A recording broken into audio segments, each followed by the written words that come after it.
stick pa. Yung moment na nagkukunwari ba silang gusto nila ako sexy Megan, pero deep inside, damang-dama ko naman na hindi ako tanggap. Mga tingin pa lang nila, alam ko na. Ah! Ay, nako. Well, at least, di ba, Hazel? Ngayon, okay na. Kung hindi ka nila tanggap, edi don't. Alam mo, lagi ko sinasabi kapag pamilya mo ang kaaway, o pamilya, no? Pamilya ng partner mo o ng significant other mo ang kalaban mo or yung may ayaw sa'yo. Ang hirap for the relationship to last. Kasi, lalong-lalo na, for example, pag yung nanay niya hindi approve sa'yo, ang hirap nung gano'n, hindi mo kasundo yung pamilya niya. Promise, ang hirap ng gano'ng fase ng relationship. And most of the time, hindi rin siya tumatagal. Aww, saklap. O, eto. Sabi ni Chloe, now that we don't talk, hindi na ako magpapanggap na agree ako sa low-key type of relationship. Ay, na hindi mo ako pinopost sa social media samantalang ako, alam na alam ng lahat na boyfriend kita. Tapos ikaw, hindi yata ako kilala ng friends at ng mga kakilala mo. Bakit naman ganon? Low-key type of relationship. Yung bang hindi ka ipopost sa social media. Yung walang nakakaalam na kayo. Diba? Yung ganon. Kahit ako hindi ako agree dito. Yung girlfriend, di ba? Sige, girlfriend mo ko, tas hindi mo ko ipopost. Tinatago mo ba ako? May iba ka bang May iba ka bang girlfriend? Bakit ang ganda-ganda ko? Hindi mo ko ipopost sa social media? Ano yun? Na-girlfriend ka ng maganda, tas itatago mo? Hindi. Mali yun, di ba? Pagka ganito, dapat i-post mo, dapat maging proud ka. Ako yun eh. Kasamantalang ako, pinapost kita, pinapakilala pa kita sa lahat. Tapos low-key. Hindi, walang low-key dito. Ganun dapat.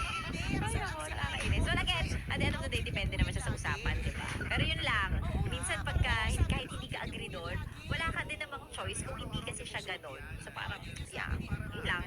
Oh well, eto, sabi naman ni Charlene, now that we don't talk, no need to pretend na natutuwa ako sa mga kwento mo about your favorite weird at horror movies. Hindi ko naman hilig yun. Rom-com type of person kasi ako, sexy Megan. Yung mga nagkikwento siya, tapos hindi ka nakikinig. Tapos kahit anong gawin mo, hindi mo talaga magustuhan yung mga trip niya sa buhay. Alam nyo, sa totoo lang, ako naniniwala din ako na nag-work naman yung opposite attracts, pero at a certain level lang.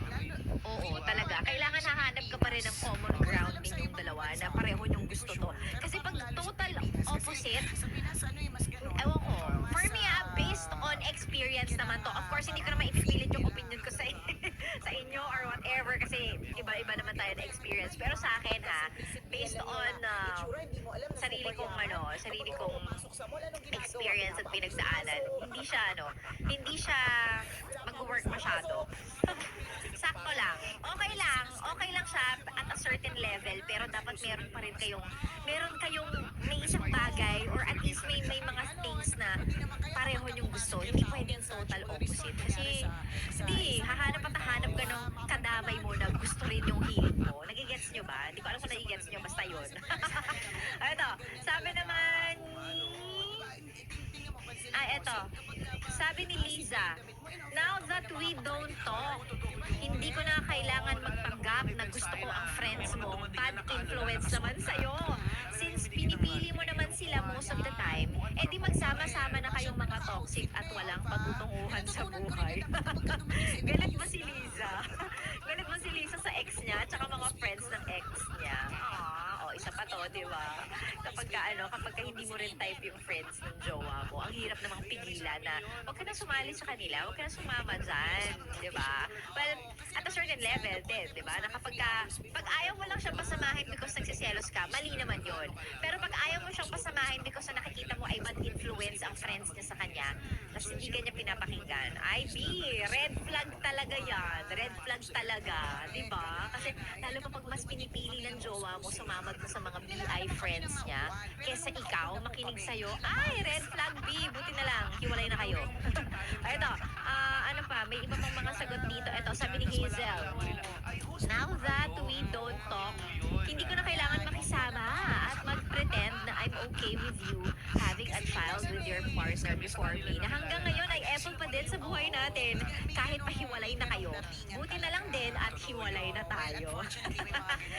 yung mga ex ng partner mo na hindi talaga, yung hindi nagpapatinag, epal at epal. Diba? Hahanap at hahanap ng connection. Yan ang sinasabi ko sa inyo. Dapat hahanap din kayo ng partner, no, ng bagong jowa, ganon. Make sure din na talagang hindi na connected sa mga tao from the past. Mahirap kasi yan. Magulo yan. Maniwala kayo sa akin. Yeah, maniwala kayo. Based on experience din. O, ito. Last na for this batch. Sabi ni Gary, now that we don't talk, hindi ko na kailangan makipag-compete sa best friend mo. Sa best friend mo na wala naman yata ibang ginawa kundi makipag-compete din sa akin at ipamukha sa akin na he is better than me. Ay, hirap yan. Pag hindi ikaw yung best friend ng jowa mo. Ay, oh well. Ay nako, ako ano ba isasagot ko dito? Nasagot ko na ata kanina. Yung now that we don't talk, hindi ko na kailangan mag-pretend na natutuwa ako yung gumagastos. Pag lumalabas tayo, pag may bakasyon tayo, gano'n, ako lahat, wow, yung ako lang ang trabaho. Based on experience din. Ay nako, ay maraming salamat sa lahat na nakisali sa usapan natin ngayong araw ng Tuesday. Thank you very much. Bukas ulit, gising kayo ng maaga, but before that, eto muna batiin ko to kasi sabi ng asawa niya, araw-araw daw nakatutok sa atin to. Pa-shoutout naman sa asawa ko na Grab driver and tattoo artist. Minsan nagsiselos na nga ako kasi ikaw yung gusto niyang pakinggan sa umaga. At hindi yung sermon ko, sabi ni Jovan Rodriguez, si Jovan Rodriguez, galing yan kay Ravy. Ayan, si Ravy Lou, ang kanyang asawa. O, ayan. Ayan, hi sa'yo Ravy at kay Giovanna, Grab driver and tattoo artist. Maraming salamat. And of course, sa lahat ng mga gwapong Grab drivers, taxi drivers, UV Express drivers, Jeep, E-Bus, ano pa ba? Lahat na. Hello po sa inyo and thank you so much for choosing to listen sa 101.1 Yes The Best. By the way, tandaan nyo, may pa-promo tayo sa mga PUV at TNVS drivers natin. Andyan ang huli ka. Hindi pala. Magra-rumble na. Ang dami kasi namin promo. For PUV drivers and TNVS drivers natin, meron tayong Yes The Best, It's Your Birthday. Ayan. Sa programa po ni Maria Morena, ang kailangan nilang gawin ay makinig 12 noon to 3 p.m. Abangan kung anong buwan or anong date or anong year yung babanggitin ni Maria. Pag yun ang birthday nyo, kailangan kumaripas na kayo ng takbo dito sa Yes The Best kasi pag kayo ang nauna, kayo mag-uuwi ng papremyo. 1,000 everyday yan ha. At pag walang nakakakuha, nahihipon yung prize. So, ang importante, dapat nakikinig po kayo kasi sayang naman, di ba? Pag nabanggit ni Maria, lahat ng mga PUV and TNVS drivers na ang birthday ay 1985. O pagka ganon, punta na po kayo dito. Kailangan po paunahan po yan. Kung sino ang mauna, sa kanya po ang prize for that day. Inchendes, Yes The Best, It's Your Birthday po yan. Ang dami namin pa-premyo. Nakakaloka. Diyos ko, sasali na talaga si Sexy Mega dyan, konting-konti na lang. And speaking of promo, susunod na po si Gando Wanda at ang mga kumasa sa hamon sa ating Yes The Best Singer on the Air ngayong araw ng Tuesday, which is malapit ang Grand Finals, December 8 na, so abangan niyo po yan. Anyway, maraming salamat. I'll see you guys again tomorrow. Again, ako po ang inyong naging ka-sexy time between 6 to 9. Ako po si Sexy Mega. Dito lang sa stasyong nakakayaw, nakaka-fresh. 101.1. Yes, the best. Good morning!